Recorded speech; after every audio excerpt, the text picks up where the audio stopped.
Invite a Budget Blinds style consultant to show you how to transform your rooms just by changing your window coverings. Canada's #1 choice for window coverings. Visit budgetblinds.ca today. And Moses joins us on our desk for our first look at sports, and the Border City Blue Jays have been just lights out all season, and leading their way has been their ace. Yeah, the guy's name's Steve Latos. He's been putting up some unreal numbers of late, helped this team push themselves to a 12-1 record, including a winning streak of 11 straight in the regular season. Now, in 5 appearances on the mound, it's nice, obviously. It's nice to be recognized by your peers as having a good year.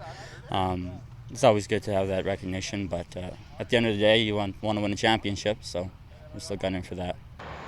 I jumped the gun. I should have let Latos talk first. Now in 5 appearances on the mound, Latos is 4-1, pitching a .6 or had 61 strikeouts in 34 games, an ERA of .62. He also batted a .459, collecting 17 hits and 2 home runs. Steve had a great year.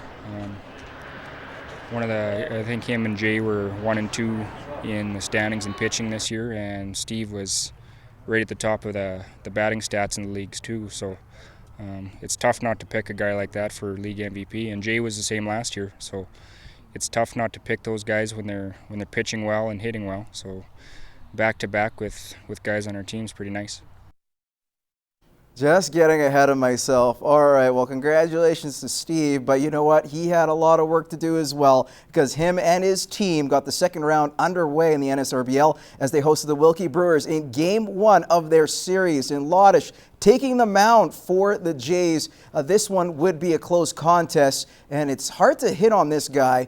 As we just mentioned before, he certainly continued that, striking out 2 of his first 3 batters in the opening inning. Now that's a total of 8 that he had for the contest. Top of the third now would be Burke Hetman, who will chop one right to short over Latos' head. That brings in Rob Say. Brewers would take the 1-0 lead. To the 4th, Latos bringing in more heat. 3 up, 3 down. Brewers just only had 2 hits on the night. However, they're leading on the right side of the score sheet. Jay's defense, pretty decent. Check out this play by Landon Noyes. What a scoop, and the throw to first as well as the tag applied. That ends any damage in the 5th inning. As for the Jays offense, they didn't really help out Latos on this night. You see them pop one up. Rylan Urban to center. Rick Say making a fantastic catch. Moving to the bottom of 7 now, Jays still down a run. Man on first, Clayton Ermel putting in some life into this game. Latos would hustle down to third. The tying run 90 feet away for Ruben Baker. Play the hero, my man. But he ends up popping it up to left. They are done, and the Jays stunned at home in Game 1. They've scored 20 runs in the first series of the playoffs. They get shut out here, 1-0. I mean, we haven't been down a whole lot this year, so it's definitely different trying to battle back than playing from the other side. But we got a good group. We got a lot of character here, so we weren't too worried going through, and we just didn't find the breaks today. But that happens. It's baseball.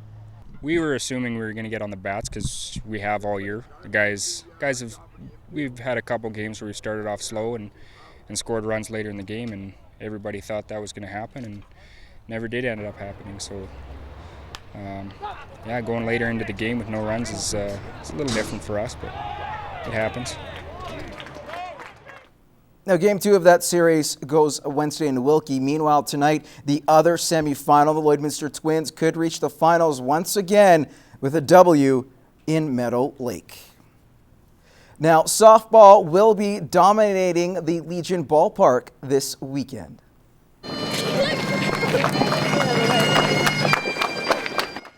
Last year, the city hosted the under-14 Western Canadians, and this time around, it'll be the under-18s that are showcased. The top boys and girls teams from across the western provinces will be in town, including a pair of teams from Irma. Now, organizers say this is huge for the Border City, as they haven't seen a team like this in quite some time.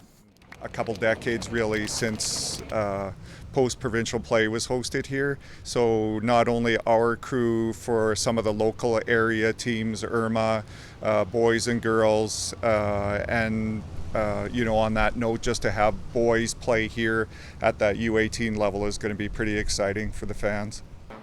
Zerr also adds the Blues will be a team to watch out for. They've been competitive all year in the GPLS B League. They've had some good exhibition games, and in the local league play, they've done well. So if they relax, play to their potential, then it's going to be an exciting result for them. Now the opening ceremonies will begin at 11:15 Friday, followed by the Blues' first game in Moose Jaw. Now, how about this? Ray Mitsuing has added to his illustrious haul of buckles in recent weeks, so why not share one, right? Turns out he did. The man from Loon Lake gave away a buckle that he won in St. Walburg 2 weeks ago, a nice gesture to his son's girlfriend. Last one I gave it to Dale's girlfriend last weekend, and this one I'll probably keep because this will be my last Middle Lake Stampede show. I'm going to be retiring next year after Calgary Stampede. So I'll probably keep this one and kind of cherish it like home show.